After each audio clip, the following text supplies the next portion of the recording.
Hello everyone and welcome back to the channel. We have a very fun unboxing and testing video today. I'll be unboxing and testing out a DJI Mini 4 Pro drone. This drone took about 3 to 4 weeks to arrive, but I was super excited to check it out when it finally arrived. It ended up showing up late in the evening, so I did wait until the next morning to unbox it. But I was so excited that I didn't wait until it was lighter out, so I do apologize in advance for the poor lighting in this video. The drone that I purchased was the Drone Fly More Combo Plus bundle with an RC2 controller. The drone itself came in a soft carry case with a shoulder strap attached.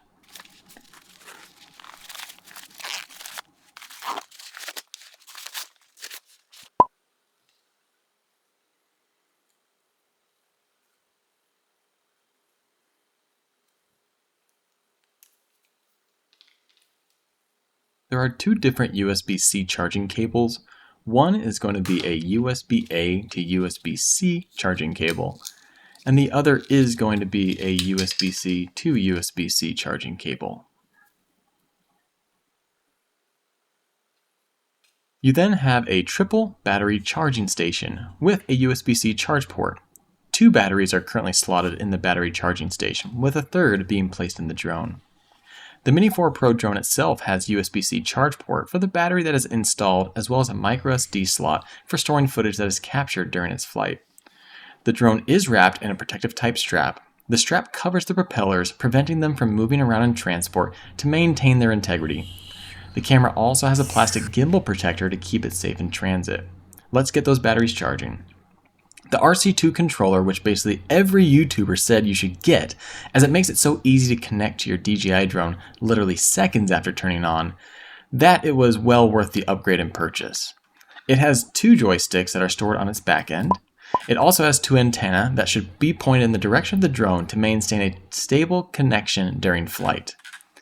It is also charged by a USB-C and has its own microSD slot to store any screen capture footage, or you can transfer footage from the drone to the controller itself using the DJI Fly app or just using the controller. Pretty neat. Next, you have some user manuals showing you how to use items such as the battery charger and the extra propellers. Speaking of propellers, you are given 6 pairs of propellers, so a good amount in case you accidentally have a mishap. I'm not a big sticker person for fun, so I probably won't use the stickers that were included. They also provide you with an itty-bitty screwdriver to replace those propeller parts if needed as well, which I can imagine my hand already cramping whenever that might be needed. Fingers crossed I never do.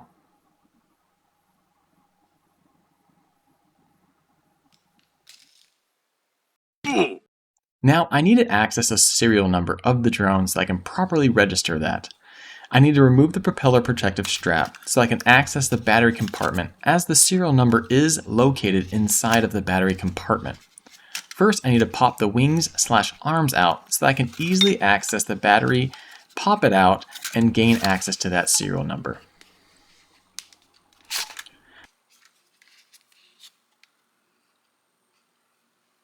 I ended up purchasing a hardcover carry case because in my mind, since I spent over $1,000 on this drone combo, I wanted to make sure it was kept safe. Speaking of spending money, while I pack my gear in the Lycus case, here's a quick word from today's sponsor, Stenberg CPA. If you're just starting to get into drones or have been flying drones for years and are wondering if you can claim your drone, parts, accessories, travel, etc. as business write-offs to save on taxes, Stenberg CPA can help. Stenberg CPA offers both maintenance services and advisory services where they can help you identify what the best business and tax entity you should be, as well as expenses you may not have considered. Want to turn a $1,000 drone purchase into $250 of tax savings? Reach out to Stenberg CPA to see if they can help. Go to www.astenbergcpa.com/contact-us or click the link in the description below to reach out today. Thanks to Stenberg CPA for sponsoring, and back to the video. What is going on here? An Amazon order shipped. MicroSD and camera filters are arriving today. Let's go! Now, before we can actually go fly our drone, there are several things I need to do first to make sure I'm legally able to fly the drone. I've put together a checklist in the top right, but I'm going to basically speed run my way through so that you don't have to witness the true length of time it takes to get everything set up. First things first is I need to print my Part 107 certificate. After that, we need to register our drone with the FAA. Remember how I grabbed the serial number from my drone earlier? That's what we are going to put in to sync up so that the FAA can identify our drone in case of an accident. Sad day. Next, just need to pay the FAA $5 to register your drone, and then you're all set. I need to mark the drone with the FAA number. Just kidding, I use a sticky note and tape for now until my stickers from Pilot Institute show up. Washington does require the drones be registered with them, similar to the FAA requirements. Except I don't have to scratch the Washington's code into my drone. Now it's time to save my receipts, especially if I want to write this off as a business expense. Save it to the cloud just in case. The checklist is now done. We are registered and all documents are printed and stored in the cloud in case I lose the paper copy. Next, we need to go through and schedule out our flight. The checklist for this is going to look something like creating a flight plan. There are some useful apps out there that can help you do that. Next, using the app, I'm going to verify the airspace I want to fly in to see if there are any restricted airspace, where I want to fly. Then I'm going to check for any TFRs that might be in place or temporary flight restrictions. After that, I will end up checking the METAR. That's going to show me the weather, wind speed, dew point, and most importantly for me, the height of the cloud cover, since I can't fly within 2,000 feet of clouds. Lastly, since this is a drone maneuver skill test, I need to go to Pilot Institute and download the maneuvers I'm going to be practicing. Big shout out to Pilot Institute. If you're looking to turn drone flying into a business and thereby need a Part 107, I highly recommend using Pilot Institute. They don't just help you pass the exam, they prepare you to be a knowledgeable and capable operator. Link to the courses in the description below, please go check them out.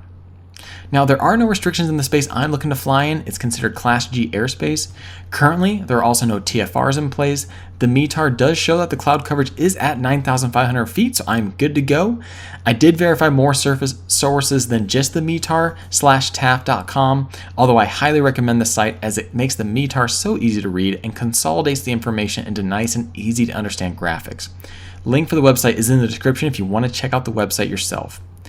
I'm flying in the afternoon, so there are no daytime restrictions. Everything is a go. Let me just download the maneuvers package, and then I'm off to fly my drone for the first time ever. For setting up the drone course, you take 10 cones and mark out 10 yards in a bit of a square pattern. Then you add one more to the end opposite you so that it looks square with a little line going out the top. There's also one that you need to place in the middle so that it looks almost like a dice. The Lycus case is so great. Next, I'm just going to do some final pre-flight plan and on-site plan checklist to make sure I'm clear to fly.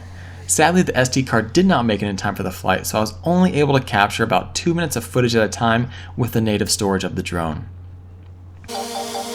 Apparently I parked too close to it, so it's saying that there's a hazard warning around, so I'm going to move you guys a little bit. So I just did the in-flight DJI Mini Pro tutorial, so just kind of walk me through how to use the controller.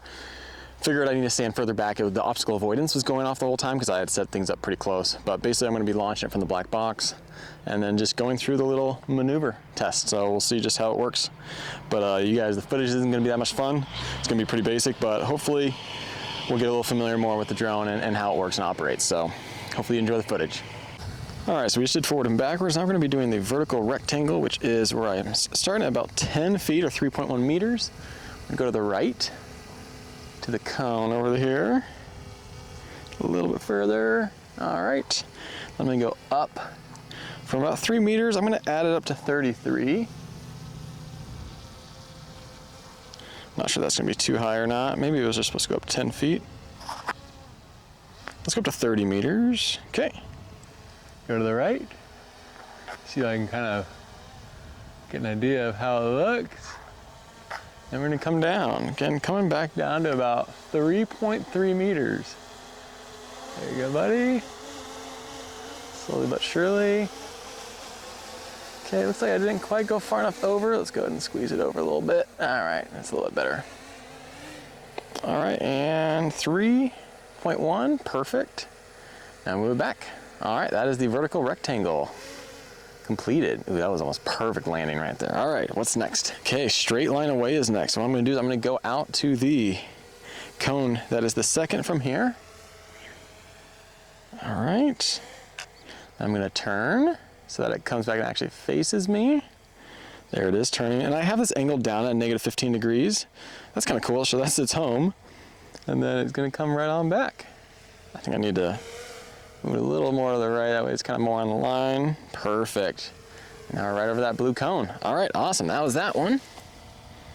Okay, next one is straight line away, so I need to face this to the right. So this is reverse for me, so I need to face it to the right. Face of that cone, perfect, and then we're gonna zoom it left. So it goes down the line. Okay, good. We almost there. So that's the middle. All right, that is the right, perfect. I just wanted to try the drone and camera capabilities a little bit while I was there. After I'd gone through a portion of the maneuvers, I'll need to go back and finish training because it truly does get harder as you progress, which Greg did warn us about. Thanks, Greg.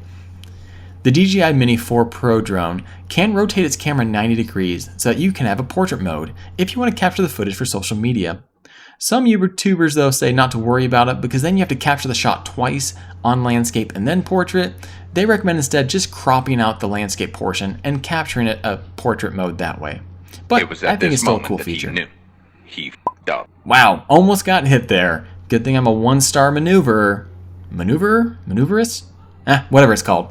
I did sneak out of the way of my sister-in-law trying to bash my $1,000 drone in, and we lived to fly another day. Thank you all so much for watching. I hope you enjoyed the video. I'm looking forward to capturing footage of the area I live in and to upload some fun drone footage as I get more experience. Thanks again to Center CPA for sponsoring this video, and until next time, maximize your deductions and pay less in taxes. Have a great day.